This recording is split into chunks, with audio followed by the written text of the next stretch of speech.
Rin was a firm believer that love, like architecture, could be designed. It should be structured, clean, and perfectly calculated. Every line should have meaning, every curve a purpose. Her life was a meticulously drawn blueprint, top of her class, a prestigious internship lined up, and absolutely zero room for distractions. Her world was black and white, precise and predictable. That is, until Aokbab burst into it, a chaotic splash of vibrant color on a stark, empty canvas. Aokbab was Rin's complete opposite. She was messy, beautifully impulsive, and lived a life guided by her heart, not her head. As a talented art student known for her wild creativity, Aokbab believed that love wasn't something you could design. It was something you had to feel, deeply and without reservation. So, when the two were paired together for their university's annual love design project, it was like mixing oil and water. Neither of them could have predicted the beautiful, chaotic collision that was about to unfold. Their assignment was straightforward: create an art installation that represents love in all its multifaceted forms. But from the very first meeting, it was clear that their creative processes were worlds apart. Every session became a gentle tug of war. Rin approached the project with logic and precision, while Aokbab let her passion and imagination run wild. Rin would sketch blueprints with perfect angles, while Aokbab would throw paint on a canvas, chasing a feeling. Rin built from her mind. Aokbab created from her heart. Initially,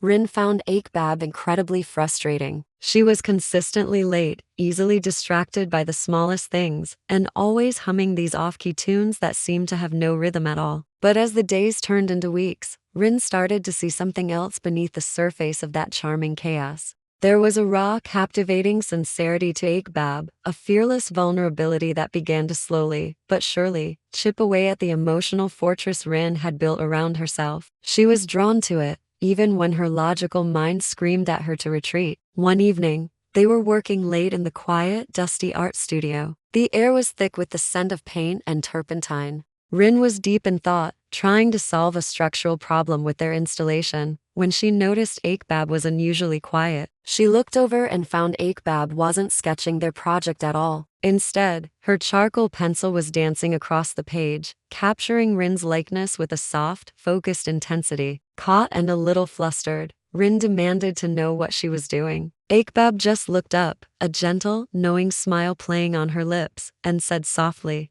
"I'm just drawing what love looks like to me." That single moment, that simple confession, changed everything. The air between them shifted. Their partnership began to evolve into something unspoken, a quiet connection that was both thrilling and terrifying. The tension grew, not with conflict, but with stolen glances across the studio, shared smiles over silly mistakes, and moments of comfortable silence that felt more profound than any conversation. Rin started to notice the little things: the way Aokbab's eyes sparkled with passion when she talked about her dreams, the graceful way her hands moved as she painted, the way her voice softened almost imperceptibly whenever she said Rin's name. But accepting these feelings wasn't easy for Rin. Her mind, the architect of her life, rebelled. It labeled this burgeoning emotion as a distraction, a danger, a critical flaw in her perfect design. She tried to pull away, to rebuild her walls and reinforce her defenses. But every attempt to create distance only seemed to pull her closer to Aokbab's magnetic warmth. It was a paradox she couldn't solve. The more she resisted the feeling, the more she realized that a force as powerful as love couldn't be contained within the neat lines she had drawn for her life. It was meant to be messy. One rainy afternoon,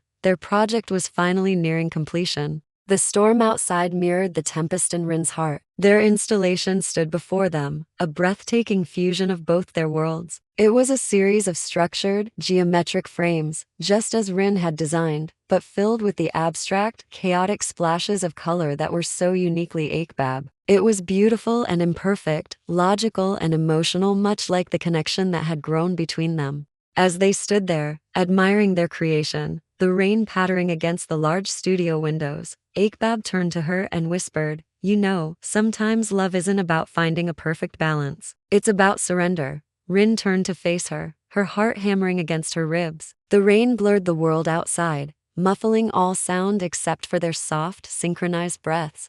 In that quiet, intimate bubble, Aokbab stepped closer, her eyes searching Rin's, asking a question without words, and for the first time in a long time, Rin didn't think. She didn't analyze or calculate. She didn't try to fit the moment into a pre-existing blueprint. She simply felt. Their lips met in a kiss that was soft and hesitant at first, a question asked by them both. Then, as certainty bloomed, it deepened, becoming a conversation filled with all the words they had been too afraid to speak. Rin's heart raced, not with anxiety, but with a dizzying, wonderful clarity. In that one kiss, she finally understood what it meant to truly feel love, rather than just try to define it. It wasn't a concept to be studied. It was an experience to be lived. Of course, their relationship wasn't a fairy tale. It wasn't perfect. They still argued, they teased each other relentlessly, and they constantly challenged one another's perspectives. But now, in every disagreement, there was underlying laughter. In every stretch of silence,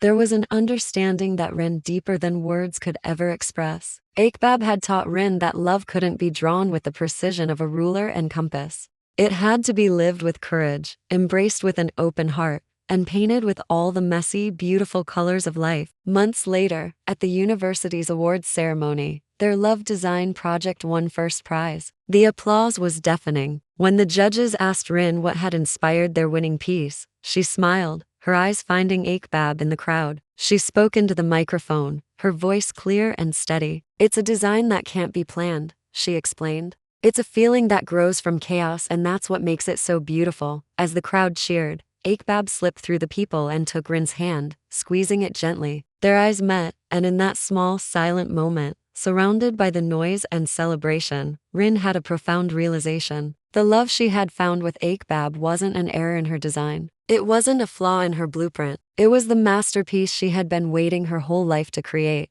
Their story became a quiet legend on campus, the tale of the stubborn angel who believed only in rules, and the voice within her that finally taught her how to fly. Thank you so much for watching. We hope this story touched your heart as much as it did ours. If you enjoyed it, please give this video a like and consider subscribing to our channel for more stories like this. We'll see you in the next one.